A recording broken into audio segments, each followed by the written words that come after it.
வணக்கம் நண்பர்களே. இன்றைய பதிவில் பிரம்மபுராணத்தில் சந்திர வம்சம் எப்படி தோன்றியது என்பதை பற்றி விரிவாக பார்ப்போம். நம்ம அத்திரி முனிவரோட மகன்தான் சோமன், அதாவது சந்திரன். பிரம்மா சந்திரனை தன்னோட தேரில் ஏற்றிக்கிட்டு உலகத்தை 21 தடவை சுற்றி வந்தாராம். அதுக்கப்புறம் மிச்சம் இருந்த சக்தியில் இருந்துதான் மூலிகைகள் எல்லாம் தோணுச்சுன்னு சொல்கிறாங்க. சந்திரன் ஒரு பத்ம ஆண்டு, அதாவது பல மில்லியன் வருஷங்கள் தவம் செஞ்சானாம். அவனோட தவத்தில் மகிழ்ந்த பிரம்மா சந்திரன் முன்னாடி தோன்றி அவனை விதைகள், மூலிகைகள், சமுத்திரங்கள் எல்லாத்துக்கும் அதிபதியாக்கினார். இதனால் சந்திரன் ரொம்ப சந்தோஷப்பட்டு ஒரு ராஜசூய யாகம் செஞ்சார். இந்த யாகம் அவனுக்கு பெரிய புகழையும், கீர்த்தியையும், செல்வத்தையும், மரியாதையையும் கொடுத்தது. இவ்வளவு செல்வம் புகழ் வந்ததால சந்திரன் கொஞ்சம் அகங்காரம் கொண்டவனாக இருந்தான். பிரகஸ்பதிங்கிறவரோட மனைவியான தாராவை கடத்திட்டு போயிட்டான். மற்ற தேவர்கள் எல்லோரும் அவளை விட்டுடுமாறு கேட்டோம். சந்திரன் கேட்கல. இதனால தேவர்களுக்கும் சந்திரனுக்கும் இடையே ஒரு பெரிய போர் வந்துச்சு. பிரகஸ்பதி பக்கம் தேவர்களும் சிவனும் துணைக்கு வந்தாங்க. சந்திரன் பக்கம் அசுரர்களும் சுக்கராச்சாரியர்களும் சேர்ந்தாங்க.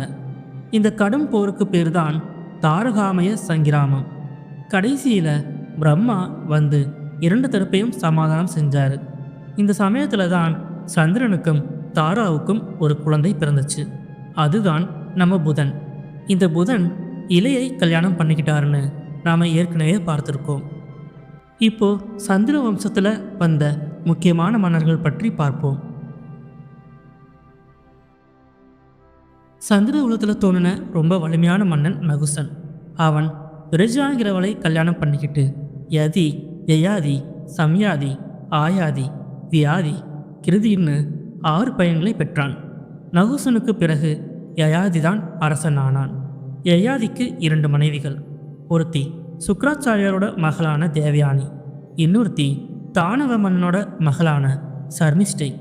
தேவயானிக்கு யது, துருவசுன்னு 2 பையன்கள் பிறந்தாங்க. சர்மிஷ்டைக்கு துருஹ்யகு, அணு, புருணு அப்படின்னு 3 பையன்கள் பிறந்தாங்க. யயாதி பேரும் புகழுமாக வாழ்ந்துக்கிட்டு இருந்தான். அவனுக்கு முதுமை வந்தப்ப அவனோட சாம்ராஜ்யத்தை தன்னோட மக்களுக்கு பிரித்து கொடுத்தான். உலகம் முழுக்க யாத்திரை போகணும்னு ஆசைப்பட்டான். அதனால் தன்னோட மகன் யதுவை கூப்பிட்டு, என்னுடைய முதுமையை நீ ஏற்றுக்கிட்டு உன்னோட இளமையை எனக்கு கொடு அப்படின்னு கேட்டான். ஆனால் யது மறுத்துட்டான்.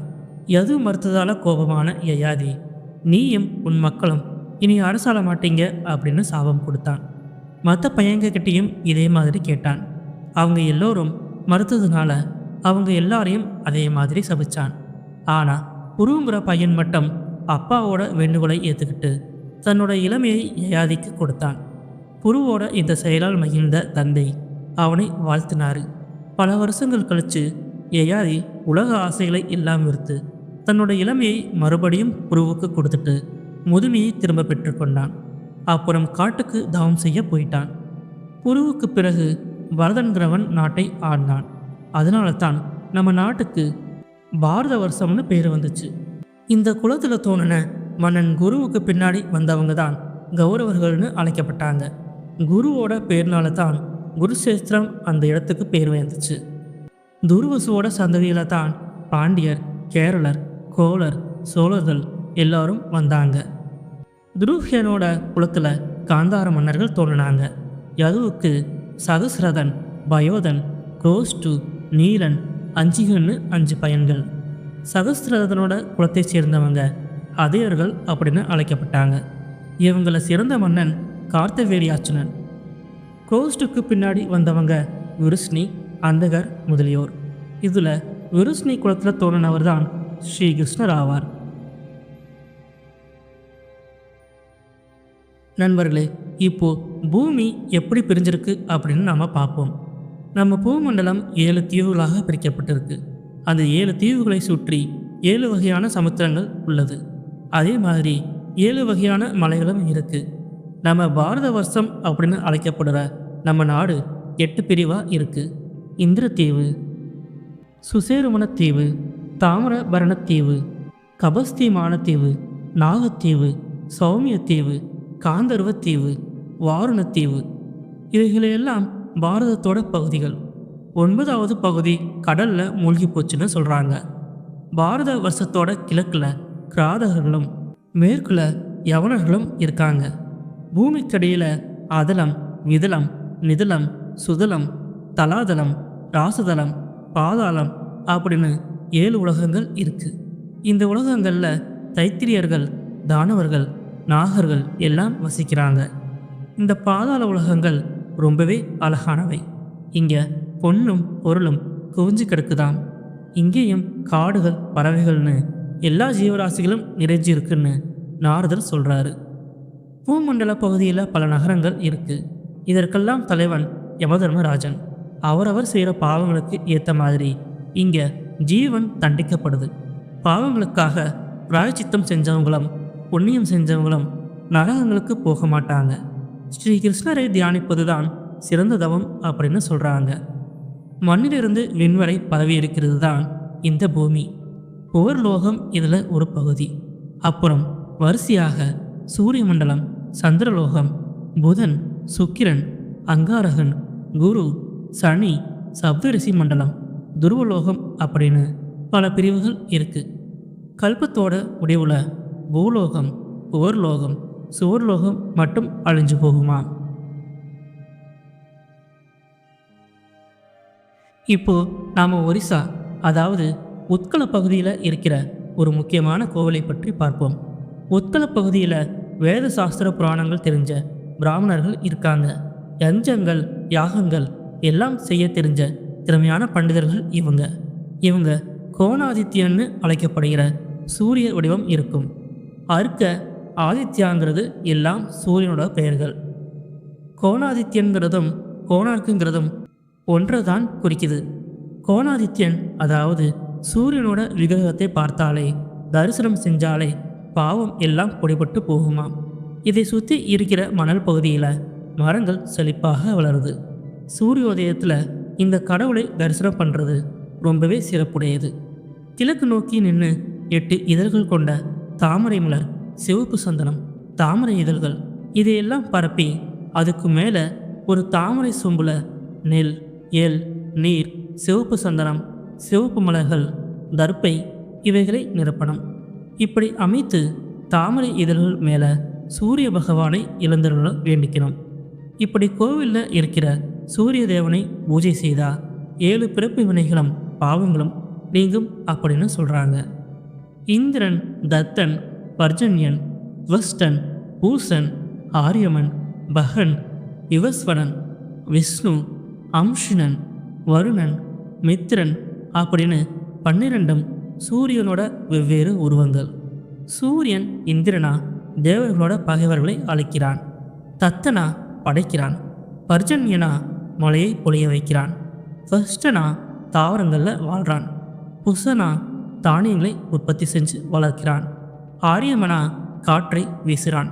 பகலனா எல்லா ஜீவராசிகள் கிட்டையும் குடிகொண்டிருக்கிறான்.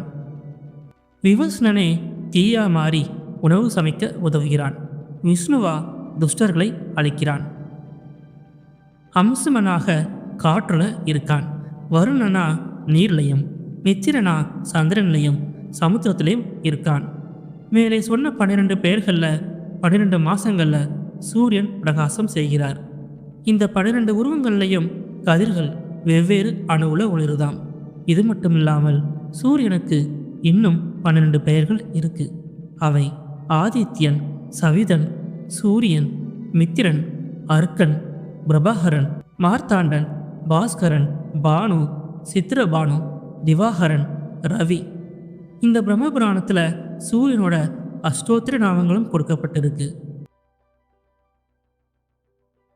இப்போ நாம சத்திய யுகத்தில் வாழ்ந்த ஒரு மன்னன் பற்றியும் ஒரு புனிதமான கோவில் பற்றியும் பார்க்க போகிறோம். சத்திய யுகத்தில் இந்திரத்யும்னன் அப்படின்னு ஒரு புகழ்பெற்ற மன்னன் இருந்தான்.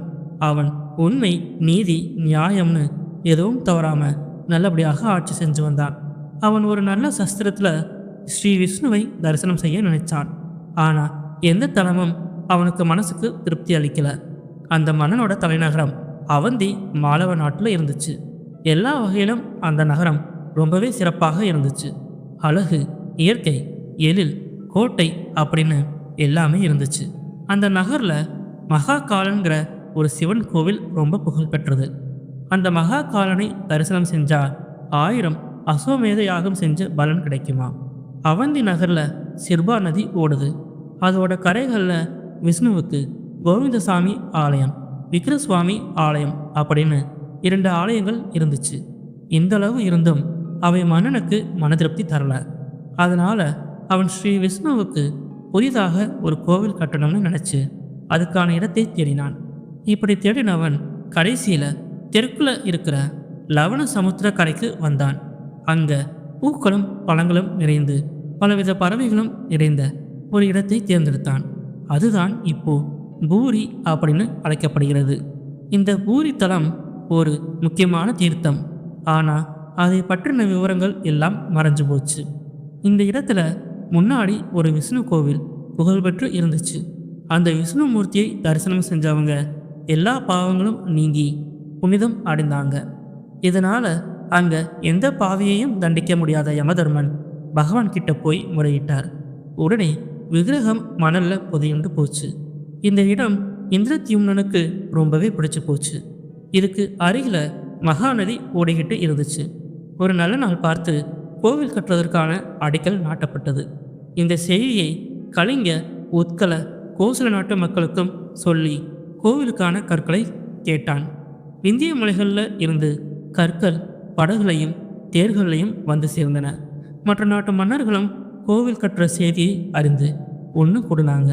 அவங்க கிட்ட மன்னன், நான் ரொம்ப கஷ்டமான 2 பணிகளை செஞ்சுக்கிட்டு இருக்கேன். உங்களோட உதவியால் தான் அது நிறைவு பெறும் அப்படின்னு சொன்னான். ஜம்பு தீபத்தில் இருந்து வேத சாஸ்திரங்கள் தெரிந்த விற்பனர்கள் வந்தாங்க. சிறப்பாக யாகக்கலை கட்டப்பட்டு யாகம் நல்லபடியாக நடந்துச்சு. இனி விக்கிரகம் உருவாக்குறதை பற்றி தன்னோட கவனத்தை செலுத்தின மன்னன் ஒரு கனவு கண்டான். அதில் மகாவிஷ்ணு தோன்றி, கவலைப்படாதே, சூரியோதயத்தில் கடற்கரைக்கு போ. அங்கே நல்லா வளர்ந்த ஒரு மரம் பாதி நீர்லையும் பாதி மணல்லையும் ஓங்கி வளர்ந்திருக்கும். அதை வெட்டி எடுத்து அதை வைத்து விக்கிரகங்களை உருவாக்கு அப்படின்னு சொன்னார். மரம் 2 துண்டாக வெட்டும்போது அங்கே விஷ்ணுவும் விஸ்வகர்மாவும் 2 அந்தன வடிவத்தில் தோன்றினாங்க. அவங்க மரத்தை ஏன் வெட்டினாய் அப்படின்னு கேட்க, மன்னன் கனவுல விஷ்ணு இட்ட ஆணையை பற்றி விளக்கினான்.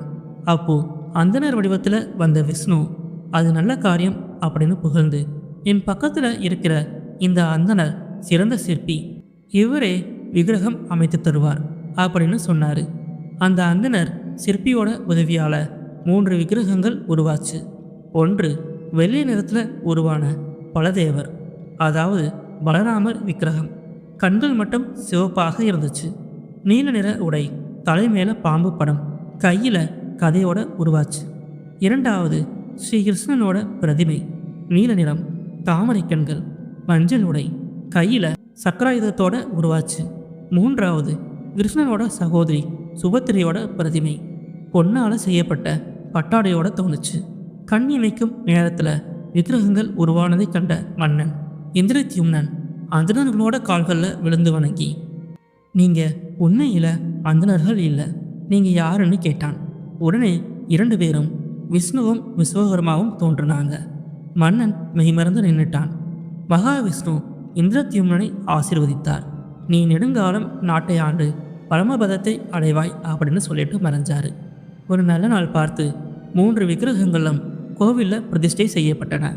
பிரம்மபுராணம் பற்றிய இந்த வீடியோ உங்களுக்கு பிடித்திருந்தால் லைக் பண்ணுங்க, உங்கள் நண்பர்களோட பகிர்ந்துக்கோங்க. பிரம்மபுராணத்தோட அடுத்த பாகத்தை பற்றி தெரிஞ்சுக்கணுமா கமெண்டில் சொல்லுங்கள். நம்ம சேனலை சப்ஸ்கிரைப் பண்ண மறந்துடாதீங்க. நன்றி.